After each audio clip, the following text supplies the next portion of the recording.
What you think is your home, the place where you register yourself, is not actually what the government thinks you should be paying your taxes. And this is not a joke. It's a legal reality that catches countless expats and digital nomads by surprise every single year here in Italy. We have spent years helping people just like you navigate this confusing, complex, nonsense world of international taxes. And trust me, this specific issue, the clash between local registration and actual tax residency, is one of the most common and most expensive pitfalls that we see. When it comes to your tax residency, who truly wins the battle between the Agenzia delle Entrate and the Anagrafe?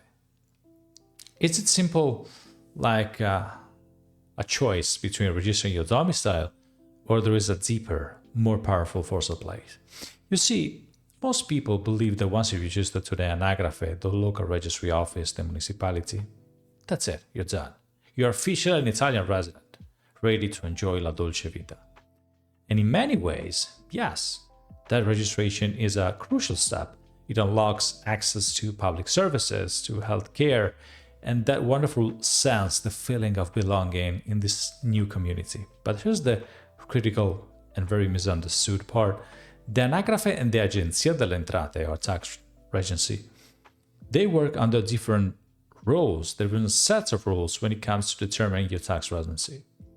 Think of it like this. The Anagrafe is like the friendly gatekeeper. They welcome you in the neighborhood.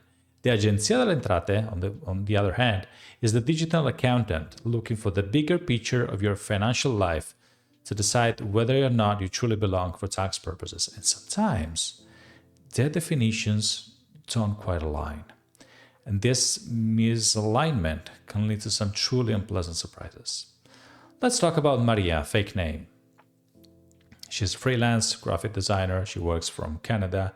She loves the idea of living in Florence. She wants to keep on working for her Canadian and American clients. From Italy, she heard about the Digital Nomad visa. She applied right away. Successfully, she moved to Italy in February. Her first step, and this is a good one, was to register with the Anagrafe in Florence in March. She found a lovely apartment. She got her Italian healthcare card. She felt completely settled. She understood that as an Italian resident now, she wouldn't need to file taxes in Italy. That's the right assumption. Here's where the misunderstanding began. Maria believed that since she registered in March, her tax obligations in Italy would start from that date. She continued to receive payments from her Canadian, American clients into the foreign bank accounts, thinking she only needed to declare her income earned after her registration with the Anagrafe. And her average monthly salary was about 4,000, let's say 48,000 per year. The Agenzia delle Entrate looks at residency in a different way. For tax purposes, Italy operates the calendar year principle. And that means that if you are considered a tax resident for more than 102 days in any given calendar year, from January 1st to December 31st, you're considered a tax resident for the entire year. And this 102 days rule is not based on your Anagrafe registration date only. It also considers where your main center of interest is, where your family lives, where your assets are, and even where you spend most of your physical time.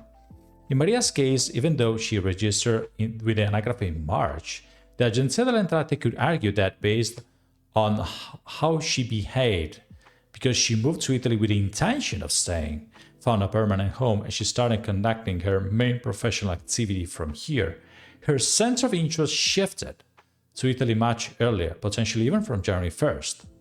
So what happened now? When Maria filed her first tax return for the following year, declaring income only from March onwards, the Agenzia delle Entrate sent a note. They discovered she'd been in Italy for more than 150 days in the previous year, and she had established her primary residence and work based there. They re-estimated her tax obligations based on her entire income from January 1st. This meant Italy wanted some back taxes. Maria suddenly faced an expected tax bill on income she earned in January and February, approximately, let's say, 8,000, that she'd already paid taxes in Canada. And on top of that, She incurred penalties for under-declaring her income, which added another 2,000 in penalties. Her total unexpected cost is around 10,000. A very bad surprise.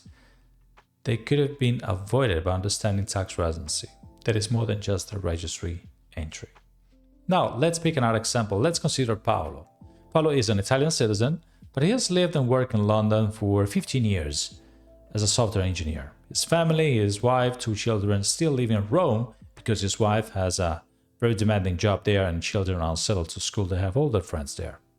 Paulo comes back to Rome almost every weekend during all holidays. He has his primary bank accounts in Italy, retirement accounts, complementary retirement accounts. He owns an apartment in Rome where his family lives and even has his car registered there. For years, Paulo believed he was a tax resident in the UK where he worked. He pays his taxes in the UK based on his employment income. He never cancelled his Anagrafe registration in Italy. I think it was just a signature since he lived and worked abroad. The Italian refuge agency, the Agenzia delle Entrate, however, has a concept of fixed place of abode or domicile. This is not just about where you physically spend most of the time, but where your center of interest lies. In his case, despite his UK employment income, his family, his primary property, and his significant financial connections, bank accounts, retirement accounts, were all in Italy. He was essentially speaking to the UK for work, but his life was deeply settled in Rome. One day, the Agenzia delle Entrate made questions about his Italian Anagrafe registration with financial information like his bank accounts and property ownership. They noticed these frequent transfers from UK income to his Italian accounts and his consistent presence in Italy. And then, the Agenzia delle Entrate determined that according to the Italian tax law, the domestic rules, Paulo was a tax resident of Italy for all those years, despite his UK employment. Why? Because his family and main economic interests were undeniable in Italy, making Italy his fiscal domicile. The consequences were severe. Paulo was retroactively adjusted for income taxes on his entire gross UK income for the past 5 years, owning roughly 300,000 in the declared income for that period of time. And for the Italian perspective, since the Italian rate is progressive, that means more than you earn. The more you earn, the higher the percentage will be like. So for an income, or let's say 60,000 per year, for example, the average rate could be around 40%. So for Paulo was a hit with a tax bill of roughly about 100, 110, 120,000 for each of those 5 years, plus penalties and interest for not declaring their LW framework, forcing him to take a significant loan, of course, fake name. This is another reminder that simply being registered in one place or earning income in another does not automatically determine your tax residency. The Agenzia delle Entrate looks beyond mere paperwork. They check your real-world connections, your family, your assets, where your true center of life is. So, who wins between the Anagrafe and the Agenzia delle Entrate now? The clear winner for tax purposes is Agenzia delle Entrate. While Anagrafe registration is important for many aspects of your life in Italy, it's not the key dominating factor of your tax residency. The Agenzia delle Entrate applies a broad, more comprehensive definition, focusing on where the center of your interest truly lies.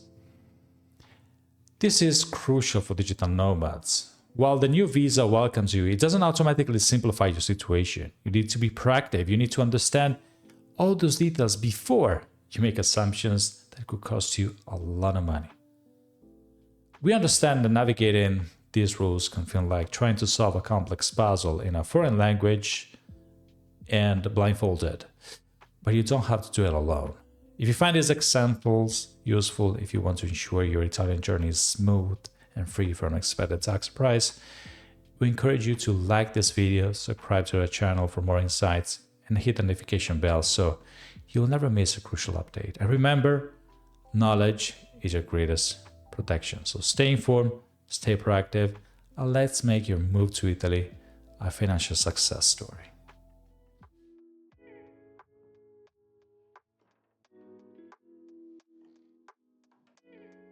At Studio Rigo, we provide world-class tax and financial guidance for expats and international professionals in Italy. We don't just help you stay compliant. We craft strategic tax solutions tailored to high-level individuals who demand precision and expertise. If you are serious about optimizing your tax position, visit our website or connect with us on social media. We work with those who value excellence, and we look forward to assisting you.